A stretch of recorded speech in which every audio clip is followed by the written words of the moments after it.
Guys, আমরা সবাই জানি বিশ্বের সবচেয়ে জনবহুল দেশ সম্পর্কে। তবে আমরা এশিয়া মহাদেশে বসবাস করেও আমরা জানি না এশিয়ার সবচেয়ে জনবহুল দেশ সম্পর্কে। তাই আজকের এই ভিডিওটিতে আমি আপনাদেরকে দেখাতে যাচ্ছি এশিয়ার সবচেয়ে জনবহুল 10টি দেশকে। তো আপনারা তো বুঝতে পারতেছেন আজকের ভিডিওটা কতটা ইন্টারেস্টিং হতে চলেছে। আর এই লিস্টে বাংলাদেশ কত নম্বরে রয়েছে তা জানতে হলে ভিডিওটি স্কিপ না করে শুরু থেকে শেষ পর্যন্ত দেখতে থাকুন। তো চলুন আর বেশি কথা না বাড়িয়ে আজকের মূল ভিডিওটি শুরু করি। আর ভিডিওটি শুরু করার আগে আপনাদের কাছে অনুরোধ থাকবে, আমাদের এই চ্যানেলটি অনেক ছোট ও নতুন, আপনারা অনেকে ভিডিও দেখেন বাট চ্যানেলটি সাবস্ক্রাইব করেন না। তাই এই ভিডিওটিতে দয়া করে একটি লাইক দিয়ে চ্যানেলটি অবশ্যই সাবস্ক্রাইব করে দিবেন। তো শুরুতেই 10 নম্বরে রয়েছে ইরান, যা আনুষ্ঠানিকভাবে ইসলামী প্রজাতন্ত্র ইরান নামে পরিচিত। ইরান মূলত মধ্যপ্রাচ্যের একটি বৃহৎ দেশ। এর আয়তন রয়েছে প্রায় 16,48,195 বর্গ কিলোমিটার, যা বিশ্বের 17তম বৃহত্তম দেশ। এই দেশটির পশ্চিমে ইরাক, পূর্বে আফগানিস্তান এবং পাকিস্তান, উত্তরে কাস্পিয়ান সাগর এবং দক্ষিণে পারস্য উপসাগর দ্বারা বেষ্টিত। ইরান দেশটিতে বর্তমানে মোট জনসংখ্যা রয়েছে 9,10,00,000। এখানকার প্রধান ভাষা ফার্সি, যা বিশ্বের প্রাচীনতম ভাষাগুলোর একটি। ইরানের অর্থনীতি প্রাকৃতিক সম্পদ, বিশেষ করে তেল এবং গ্যাসের উপর ভিত্তি করে গড়ে উঠেছে। 2025 সালে ইরানের মোট জিডিপি প্রায় 400 বিলিয়ন মার্কিন ডলার, যা এর অর্থনীতিকে মধ্যপ্রাচ্যের অন্যতম প্রধান অর্থনৈতিক শক্তি হিসাবে প্রতিষ্ঠিত করেছে। তো এরপর 9 নম্বরে রয়েছে তুরস্ক। তুরস্কের মোট আয়তন প্রায় 78,03,356 বর্গ কিলোমিটার। এটি ইউরোপ এবং এশিয়া মহাদেশের মধ্যবর্তী স্থানে অবস্থিত। এই দেশটির প্রাকৃতিক সৌন্দর্য, পাহাড়ি অঞ্চল, সমুদ্র উপকূল এবং বিস্তৃত সমভূমি নিয়ে গঠিত। 2025 সালে তথ্য অনুযায়ী তুরস্কের মোট জনসংখ্যা প্রায় 86 মিলিয়ন। এখানে জনসংখ্যার একটি বড় অংশ শহরে বসবাস করে। ইস্তাম্বুল তুরস্কের সবচেয়ে জনবহুল শহর, যেখানে প্রায় 16 মিলিয়ন মানুষ বসবাস করে। তুরস্কের অর্থনীতি একটি মিশ্র অর্থনীতি, যেখানে কৃষি এবং সেবা খাতের অবদান রয়েছে। এই দেশটির মোট জিডিপি প্রায় 900 বিলিয়ন মার্কিন ডলার। এর প্রধান রপ্তানি পণ্য হচ্ছে টেক্সটাইল, গাড়ি, ইলেকট্রনিক্স এবং খাদ্য। তুরস্কের অর্থনীতি মূলত এর ভৌগোলিক অবস্থানের কারণে বৈশ্বিক বাণিজ্যের কেন্দ্রবিন্দুতে রয়েছে। এরপর 8 নম্বরে রয়েছে ভিয়েতনাম। ভিয়েতনামের মোট আয়তন প্রায় 3,31,698 বর্গ কিলোমিটার। এটি দক্ষিণ পূর্ব এশিয়ায় অবস্থিত। ভিয়েতনামের রাজধানী হলো হ্যানয়। ভিয়েতনামের মোট জনসংখ্যা রয়েছে 10 কোটিরও বেশি, যা এটিকে বিশ্বের অন্যতম ঘনবসতিপূর্ণ দেশগুলোর মধ্যে অন্যতম করে তুলেছে। ভিয়েতনামের অর্থনীতি গত কয়েক দশকে দ্রুত উন্নত করেছে। 2023 সালের হিসাবে ভিয়েতনামের মোট জিডিপি প্রায় 411 বিলিয়ন মার্কিন ডলার, যা এটি দক্ষিণ পূর্ব এশিয়ার অন্যতম শক্তিশালী অর্থনীতিতে পরিণত করেছে। তো এরপর 7 নম্বরে রয়েছে ফিলিপাইন। ফিলিপাইন দক্ষিণ পূর্ব এশিয়ার একটি দ্বীপপুঞ্জ।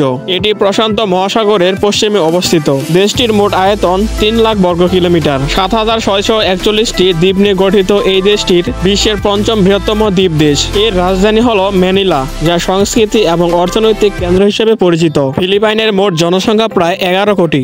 এটি বিশ্বের 13তম জনবহুল দেশ। এখানের প্রধান ভাষা হলো ফিলিপিনো এবং ইংরেজি, তবে প্রায় 170টি স্থায়ী ভাষা প্রচলিত রয়েছে। ফিলিপাইনের আয়ের প্রধান উৎস হলো কৃষি, রেমিট্যান্স, আইটি সেবা এবং পর্যটক। 2025 সালের হিসাব অনুযায়ী ফিলিপাইনের মোট জিডিপি প্রায় 450 বিলিয়ন মার্কিন ডলার এবং মাথাপিছু জিডিপি প্রায় 4,000 মার্কিন ডলার। এই দেশটি এশিয়ার অন্যান্য দেশের তুলনায় দ্রুত অর্থনৈতিক প্রবৃদ্ধি অর্জন করেছে।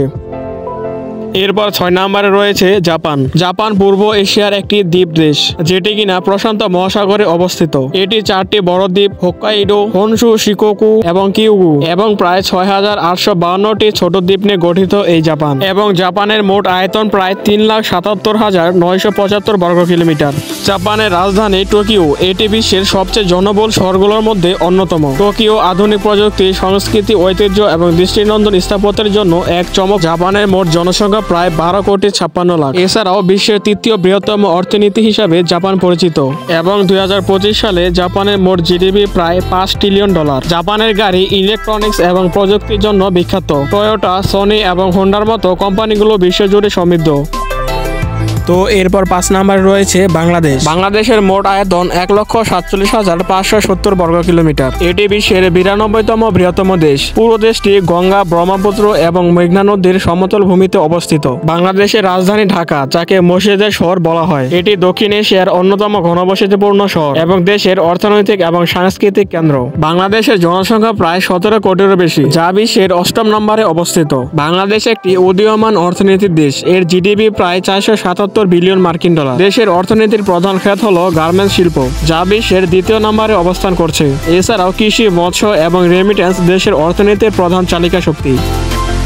4 নম্বরে রয়েছে পাকিস্তান। পাকিস্তান দক্ষিণ এশিয়ার একটি গুরুত্বপূর্ণ দেশ, যেখানে ইতিহাস, সংস্কৃতি ও প্রকৃতির এক অনন্য মিশ্রণ রয়েছে। পাকিস্তানের মোট আয়তন 8,81,913 বর্গ কিলোমিটার। দেশটি এশিয়ার দক্ষিণ পশ্চিমে অবস্থিত এবং ভারত, চীন, আফগানিস্তান ও ইরানের সাথে সীমানা ভাগ করেছে। পাকিস্তানের ভূখণ্ডে রয়েছে উঁচু পাহাড়, পর্বত, সমতল ভূমি এবং বিস্তীর্ণ বনভূমি। পাকিস্তানের রাজধানীর নাম ইসলামাবাদ, যা একটি আধুনিক এবং পরিকল্পিত শহর। এটি প্রশাসনিক কেন্দ্র হিসেবে পরিচিত। পাকিস্তানের মোট জনসংখ্যা প্রায় 24 কোটি, যা বিশ্বের 5ম বৃহত্তম জনসংখ্যার দেশ। দেশটির প্রধান ভাষা উর্দু, তবে পাঞ্জাবি, সিন্ধি, পশতু এবং অন্যান্য আঞ্চলিক ভাষাও প্রচলিত রয়েছে। পাকিস্তানের অর্থনীতি কৃষি, শিল্প এবং পরিষেবার উপর নির্ভরশীল। দেশটির মোট জিডিপি প্রায় 375 বিলিয়ন মার্কিন ডলার এবং মাথাপিছু আয় প্রায় 1580 মার্কিন ডলার।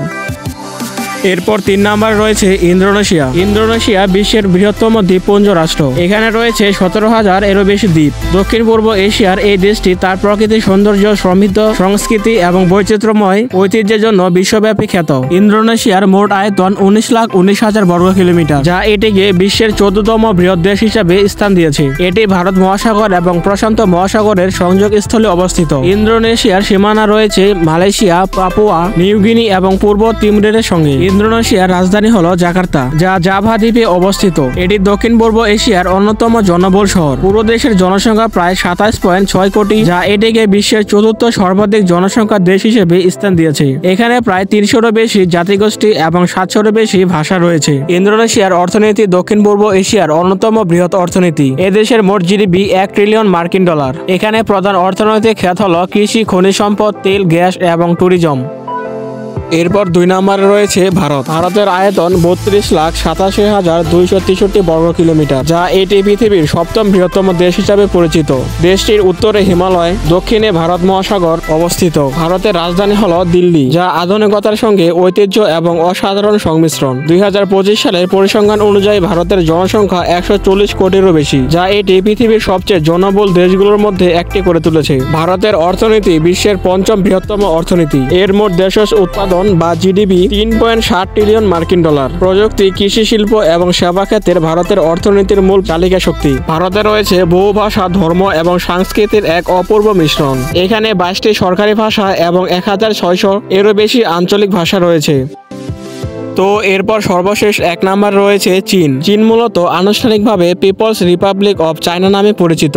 এটি হলো পৃথিবীর 3য় বৃহত্তম দেশ। এর আয়তন প্রায় 96 লাখ বর্গ কিলোমিটার, যা এটি রাশিয়া ও কানাডার পরে স্থান দেওয়া হয়েছে। চীন দেশটি পূর্ব এশিয়ায় অবস্থিত এবং এর প্রতিবেশী দেশগুলোর মধ্যে ভারত, রাশিয়া, মঙ্গোলিয়া এবং ভিয়েতনাম উল্লেখযোগ্য। চীনের রাজধানীর নাম হলো বেইজিং, যা এটি বিশ্বের ঐতিহাসিক এবং সাংস্কৃতিক শহর। বেইজিং বিশ্বজুড়ে তার প্রাচীন স্থাপত্য এবং আধুনিক উন্নয়নের জন্য বিখ্যাত। চীনের মোট জনসংখ্যা প্রায় 1.4 বিলিয়ন, যা এটিকে বিশ্বের সর্বাধিক জনসংখ্যার দেশ করে তুলেছে। চীনের জনসংখ্যা পৃথিবীর মোট জনসংখ্যা প্রায় 18%। চীনের অর্থনীতি বর্তমান বিশ্বের 2য় বৃহত্তম অর্থনীতি। 2025 সালে চীনের জিডিপি প্রায় 19 ট্রিলিয়ন মার্কিন ডলার। এটি বিশ্বের বৃহত্তম উৎপাদনকারী দেশ এবং বিশ্বের রপ্তানির ক্ষেত্রে শীর্ষস্থান ধরে রেখেছে।